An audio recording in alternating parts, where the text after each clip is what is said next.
कर्पूर गौरम करुणावतारम संसार सारम भुजगेंद्रहारम सदा वसंतम हृदयारविंदे भवम भवानी सहितम नमामि। जो कपूर जैसे गौर वर्ण वाले हैं, करुणा के अवतार हैं, इस संसार के सार हैं और सर्पराज को गले में हार के रूप में धारण करते हैं, वे भगवान शिव माता पार्वती सहित मेरे हृदय में सदा निवास करते हैं और उन्हें मेरा नमन है।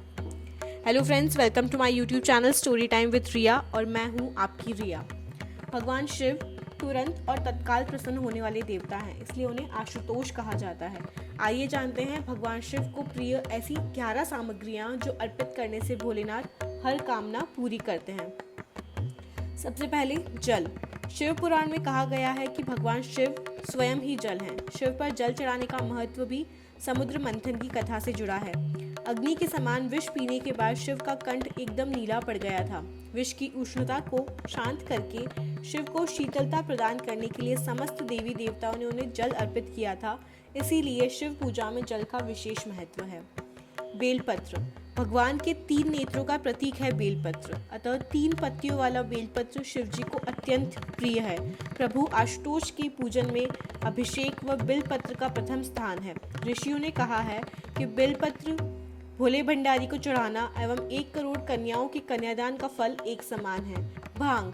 शिव हमेशा ध्यान मग्न रहते हैं। भांग ध्यान केंद्रित में मददगार होती है, इससे वे हमेशा परमानंद में रहते हैं। समुद्र मंथन में निकले विष का सेवन महादेव ने संसार की सुरक्षा के लिए अपने गले में उतार लिया।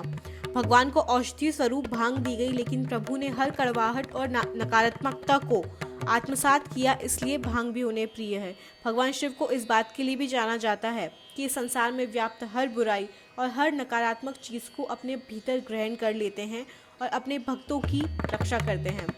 कपूर।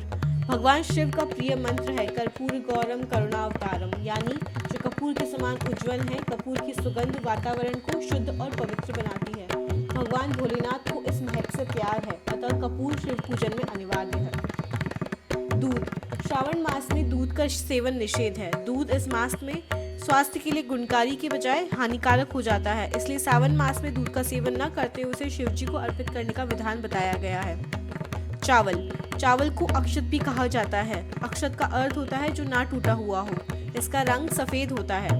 पूजन में अक्षत का उपयोग अनिवार्य है। किसी भी पूजन के समय गुलाल, हल्दी, अबीर और कुमकुम अर्पित करने के बाद अक्षत चढ़ाए जाते हैं। अक्षत ना हो तो शिव पूजा पूर्ण नहीं मानी जाती। यहाँ तक कि पूजा में आवश्यक कोई सामग्री अनुपलब्ध हो तो उसके एवज में चावल चढ़ाए जा सकते हैं। चंदन। चंदन का संबंध शीतलता से है। भगवान शिव मस्तक पर चंदन का त्रिपुण लगाते हैं। चंदन का प्रयोग अक्सर हवन में किया जाता है और उसकी खुशबू से वातावरण खिल जाता है। यदि शिव जी को चंदन चढ़ाया जाए तो इससे समाज में मान, सम्मान और यश बढ़ता है। भस्म। इसका अर्थ पवित्रता में छिपा है। वह पवित्रता जिसे भगवान शिव ने एक मृत व्यक्ति की जली हुई चिता में खोजा है, जिसे अपने तन पर लगाकर वे उस पवित्रता को सम्मान देते हैं। कहते हैं शरीर पर भस्म लगाकर भगवान शिव खुद को मृत आत्मा से जोड़ते हैं। उनके अनुसार मरने के बाद मृत व्यक्ति को जलाने के पश्चात बची हुई राख में उसके जीवन का कोई कण शेष नहीं रहता। ना उसके दुख, न सुख, ना कोई बुराई और ना ही उसकी कोई अच्छाई बचती है, इसलिए वह राख पवित्र है। उसमें किसी प्रकार का गुण अवगुण नहीं है।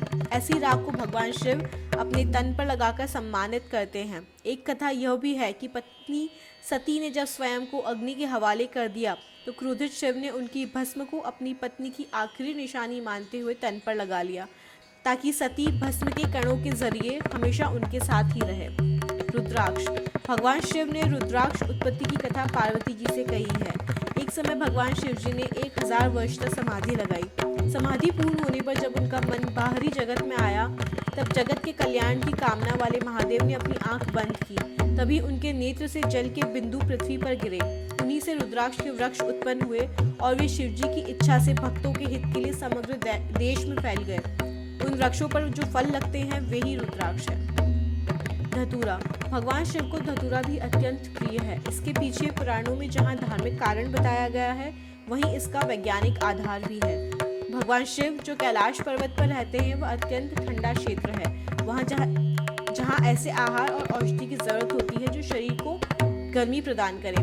वैज्ञानिक दृष्टि से धतूरा सीमित मात्रा में लिया जाए तो औषधि का कार्य करता है और और शरीर को अंदर से गर्म रखता है, जबकि धार्मिक दृष्टि से इसका कारण देवी भागवत पुराण में बताया गया है। इस पुराण के अनुसार शिवजी ने सागर मंथन के निकले हलाहल विष को पी लिया, तब वह व्याकुल होने लगे। तब अश्विनी कुमारों ने भांग, धतूरा, बेल आदि औषधियों से शिवजी की व्याकुलता दूर की थी। उस समय से ही शिवजी को भांग, धतूरा अत्यधिक प्रिय है। शिवलिंग पर केवल धतूरा ही ना चढ़ाएं, बल्कि अपने मन और विचारों की कड़वाहट भी अर्पित करें। आइए जानते हैं शिव पुराण के अनुसार शिवलिंग पर क्या चढ़ाने से क्या फल मिलता है। जल से रुद्राभिषेक करने पर वृष्टि होती है। कुशा जल से अभिषेक करने पर रोग व दुख से छुटकारा मिलता है। दही से अभिषेक करने पर पशु, भवन तथा वाहन की प्राप्ति होती है। गन्ने के रस से अभिषेक करने पर लक्ष्मी जी की प्राप्ति होती है। शहद युक्त जल से अभिषेक करने पर धन वृद्धि होती है। गंगा जल से अभिषेक करने पर मोक्ष की प्राप्ति होती है। इत्र मिले जल से अभिषेक करने से रोग नष्ट होते हैं। दूध से अभिषेक करने से पुत्र प्राप्ति होती है, शांति तथा सभी मनोकामनाएं पूर्ण होती हैं। शर्करा मिश्रित दूध से अभिषेक करने से सद्बुद्धि की प्राप्ति होती है। घी से अभिषेक करने से वंश विस्तार होता है। सरसों के तेल से अभिषेक करने से रोग तथा शत्रुओं का नाश होता है। शुद्ध शहद से रुद्राभिषेक करने से पापों से मुक्ति मिलती है। इसके अलावा शिवलिंग पर कच्चे चावल चढ़ाने से धन संपदा की प्राप्ति होती है। तिल चढ़ाने से समस्त पापों का नाश होता है।